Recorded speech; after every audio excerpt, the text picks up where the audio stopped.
ശർമാജി, നമുക്ക് കത്ത് വന്നിരിക്കുന്നത് കൊല്ലത്ത് നിന്നാണ്. അയച്ചിരിക്കുന്നത്? സജിനയാണ് കത്ത് അയച്ചിരിക്കുന്നത്. എന്താണ് സജിന പറഞ്ഞിരിക്കുന്നത്, പ്രോഗ്രാമും സ്ഥിരമായി കാണാറുണ്ട്, ജ്യോതിഷപരമായ ധാരാളം അറിവുകൾ കിട്ടുന്നുണ്ട് ഇതുവഴി എന്നാണ് പറഞ്ഞിരിക്കുന്നത്. ഓക്കെ, സജിന പറഞ്ഞിരിക്കുന്നത്, ഞാൻ കൂടെ വർക്ക് ചെയ്യുന്ന ഒരാളുമായി ഇപ്പോൾ ഇഷ്ടത്തിലാണ്. അദ്ദേഹത്തെ വിവാഹം കഴിക്കാൻ ഞാൻ ആഗ്രഹിക്കുന്നു. ജാതി വ്യത്യാസമുണ്ട്. രണ്ട് വീട്ടുകാരും ബന്ധത്തിനെതിരാണ്. ഞങ്ങൾക്ക് പിരിയാൻ പക്ഷെ കഴിയുന്നില്ല.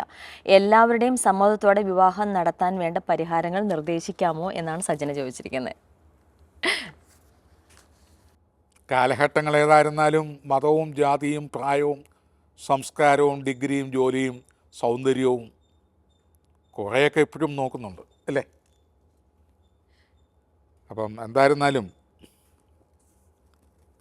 ഏത് കാലഘട്ടങ്ങളായിരുന്നാലും ഏതെങ്കിലുമൊക്കെ പൊരുത്തങ്ങൾ നോക്കേണ്ടി വരും. നമുക്ക് ജ്യോതിഷപരമായിട്ടുള്ള പൊരുത്തങ്ങൾ നമുക്ക് നോക്കാം. എന്താണ് ഇങ്ങനെ സംഭവിക്കാൻ കാരണം? ഇരു വീട്ടുകാരുടെയും എതിർപ്പുകൾ, അതോടൊപ്പം അല്പം മതജാതി വ്യത്യാസം, ഇഷ്ടത്തിലാണ്, ഞങ്ങൾക്ക് പിരിയാൻ ഒക്കില്ല, ഒന്നിച്ചേ പറ്റൂ, ഒന്നിച്ച് കൊണ്ടുപോകാൻ എന്താണ് മാർഗം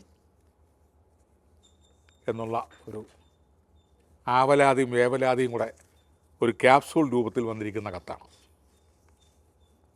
സത്യത്തിൽ എല്ലാവരുടെയും സമ്മതത്തോടെ വിവാഹം കഴിക്കണം എന്നുള്ളൊരാഗ്രഹം എല്ലാവരുടെയും മനസ്സിലുണ്ട് എന്നുള്ള വ്യക്തമായി. മതപരമായ വ്യത്യാസവും ജാതീയപരമായ വ്യത്യാസവും ഒക്കെ ഉണ്ടെങ്കിലും ഇരു കൂട്ടരുടെയും സമ്മതപത്വം വേണം. അതായത് ഓരോ ജനറേഷനിലെ ഓരോ സാങ്കല്പികങ്ങളുണ്ട്.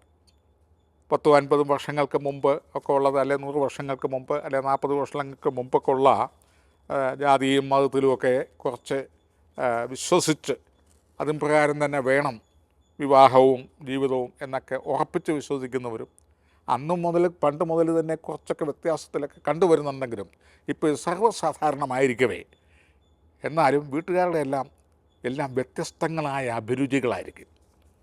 അവർക്ക് പുകഞ്ഞ കൊള്ളി പുറത്ത് എന്നൊക്കെയുള്ള അഭിപ്രായങ്ങളുള്ളവരുമുണ്ട്. ബഹുഭൂരിപക്ഷവും കാര്യത്തോടെടുക്കുമ്പോൾ അങ്ങനെയൊക്കെയാണ് കണ്ടുവരുന്നത്. ജ്യോതിഷപരമായി ദേവാമൃതത്തിലോട്ട് കത്ത് വന്നപ്പോൾ ജ്യോതിഷപരമായിട്ട് നമുക്ക് കണ്ടത് പറയാം. എന്താണ് സജനയ്ക്ക് വന്നിരിക്കുന്ന അവസ്ഥ? ജനിച്ച ലഗ്നത്തിൻ്റെ സ്ഥാനത്ത് ഉള്ള സ്ഥാനാധിപൻ ജന്മലഗ്നത്തിൽ നിൽക്കുകയാണ്. വിവാഹസ്ഥാനാധിപൻ ശനി ജന്മലഗ്നത്തിൽ വന്നിരിക്കുന്നു. വിവാഹകാരകൻ ശുക്രൻ, അതായത് ശുക്രഗ്രഹം, വിവാഹ, സമ്മോഹന, അതുപോലെ തന്നെ കല, ശൃംഗാര കാരകനൊക്കെയാണ് ശുക്രൻ. അതും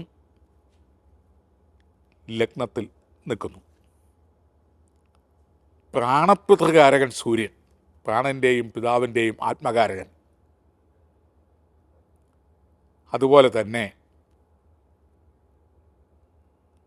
ജനിച്ച ലഗ്നത്തിൻ്റെ 11ാം ഭാവത്തിലേക്ക് ഈ ശുക്രൻ്റെയും മറ്റുമൊക്കെ ഒരു നവാംശക ദൃഷ്ടി വിവാഹകാരകൻ്റെയും വിവാഹസ്ഥാനാധിപൻ്റെയും ആത്മകാരകൻ സൂര്യൻ്റെയും അതുപോലെ തന്നെ മാതൃമനകാരകൻ ചന്ദ്രൻ്റെയും, ഇവരെല്ലാം ഈ ലഗ്നത്തിലും 2-ലും 12-ലും ഒക്കെ നിൽക്കുന്ന സ്ഥാനത്ത് ഓരോ ഗ്രഹങ്ങൾക്കും ഓരോ സ്വഭാവമുണ്ട്. വീട്ടിൽ അച്ഛനൊരു സ്വഭാവം, വീട്ടിൽ അമ്മയ്ക്കൊരു സ്വഭാവം, സഹോദരനൊരു സ്വഭാവം, സഹോദരിക്കൊരു സ്വഭാവം, വേലക്കാരനൊരു സ്വഭാവം, അതുപോലെ തന്നെ അമ്മാവനൊരു സ്വഭാവം. ഈ സ്വഭാവങ്ങളെല്ലാം വ്യത്യസ്തങ്ങളായിരിക്കാം. അങ്ങനെ വ്യത്യസ്തമാണ് ഗ്രഹങ്ങളിൽ സൂര്യൻ്റെയും ചന്ദ്രൻ്റെയും ശുക്രൻ്റെയും അതുപോലെ തന്നെ എല്ലാ ഗ്രഹങ്ങളും ശനിയുടെയും ഒക്കെ വ്യത്യസ്ത സ്വഭാവങ്ങളായതുകൊണ്ട് സജനയ്ക്ക് ഏർപ്പെടുന്ന കാര്യങ്ങളിലെല്ലാം, ഒട്ടുമുക്കാലും കാര്യങ്ങളിൽ, പ്രധാനപ്പെട്ട കാര്യങ്ങളിലെല്ലാം, പ്രത്യേകിച്ച് എഡ്യൂക്കേഷൻ, ഹയർ സ്റ്റഡീസ്, ജോലി, കല്യാണം, കുടുംബം, ഇങ്ങനെ ഇമ്പോർട്ടൻ്റായ കാര്യങ്ങളിലെല്ലാം വ്യത്യസ്തങ്ങളായ അഭിപ്രായം കാരണവന്മാർക്ക്, അച്ഛനും അമ്മയ്ക്കും സഹോദരങ്ങൾക്കും അമ്മാവനും ഒക്കെ ഉണ്ടാവും. ഇതിപ്പോൾ കല്യാണം എന്ന് പറയുന്നത് വിവാഹമായിരുന്നാലും സ്വയംവരമായിരുന്നാലും ഗാന്ധർവമായിരുന്നാലും ടുഗദർ ലിവിങ് ആയിരുന്നാലും ഇണജീവിതം എന്നാണ് അതിൽ നിന്നുള്ള ഉദ്ദേശിക്കുന്നത്. അവിടെ വന്നപ്പോൾ അഭിപ്രായ വ്യത്യാസങ്ങൾ വന്നല്ലോ, പല അഭിപ്രായങ്ങൾ വന്നു. സ്വാഭാവികപരമായിട്ട് വരുന്നതാണ് എങ്കിലും രണ്ട് കുടുംബത്തിൽ നിന്ന് അവരുടെ ഒന്നും ഒത്താശയില്ലാതെ വരുന്നത് ഗ്രഹങ്ങളുടെ സ്വഭാവം കൊണ്ടാണ്. എന്നാൽ ഈ ഗ്രഹങ്ങളെല്ലാം 11ാം ഭാവത്തിലേക്ക്, ലാഭസ്ഥാനത്തേക്കും ഇഷ്ടസ്ഥാനത്തേക്കും നേട്ടത്തിൻ്റെ സ്ഥാനത്തേക്കും എല്ലാ ഗ്രഹങ്ങളുടെയും ദൃഷ്ടി വന്നിരിക്കുന്നത് കൊണ്ട് അവസാന നിമിഷം ഇവരെല്ലാം ഒന്നിക്കും. ഇതെന്നല്ല ഏത് കാര്യത്തിനും.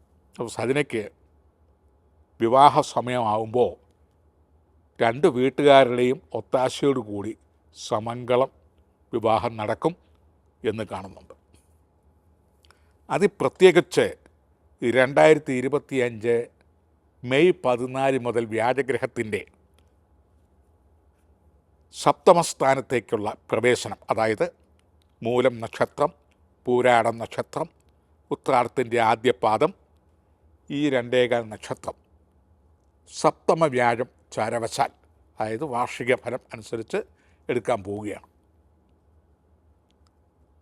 ഈ രാശിക്കാർക്ക്, പ്രത്യേകിച്ച് ധനു രാശിക്കാർക്ക് മൂലം പൂരാട ഉത്രാടം 2025 മെയ് 14 മുതൽ എതിർത്ത് നിന്നവർ അനുകൂലിക്കുകയും കുടുംബത്തിൽ മംഗളകർമ്മങ്ങൾ, ദീർഘയാത്രകൾ, കല്യാണ നിശ്ചയം, കല്യാണം, പരവാസബലി, ഗൃഹോപകരണങ്ങൾ, വീട് പുതുക്കുക, തീർത്ഥയാത്ര, ഉല്ലാസയാത്ര, മംഗളയാത്ര, മംഗല്യയാത്ര, സ്വന്ത ബന്ധ മിത്ര സൗഹൃദ സമ്മേളനം, ടീ പാർട്ടികൾ, ഇങ്ങനെയുള്ള ആഹ്ലാദകരമായ സന്തോഷകരമായ സംഭവങ്ങളൊക്കെ നടക്കാൻ പോവുകയാണ്.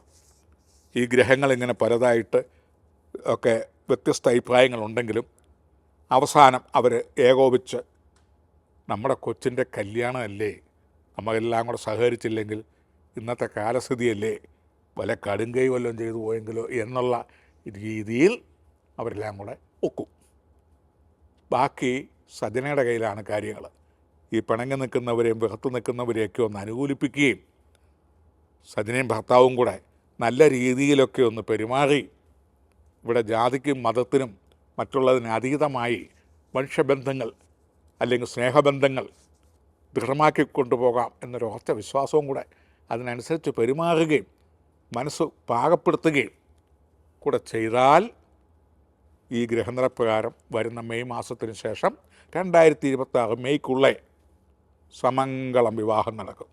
ഒരു പുതുഗ്രഹത്തിൽ വാഴാനുള്ള യോഗം, അതുപോലെ തന്നെ എല്ലാവരുമായിട്ട് സമ്മേളിക്കാനുള്ള യോഗം, എതിർത്തുന്നവരെല്ലാം അനുകൂലിക്കുകയും ഇവരുടെ എല്ലാം കുടുംബത്തിലെ ഒരു മേൽനോട്ടം ഒരു വാനമ്പാടിയായിട്ട് സജന വരാനുള്ള സാധ്യതയുണ്ട്.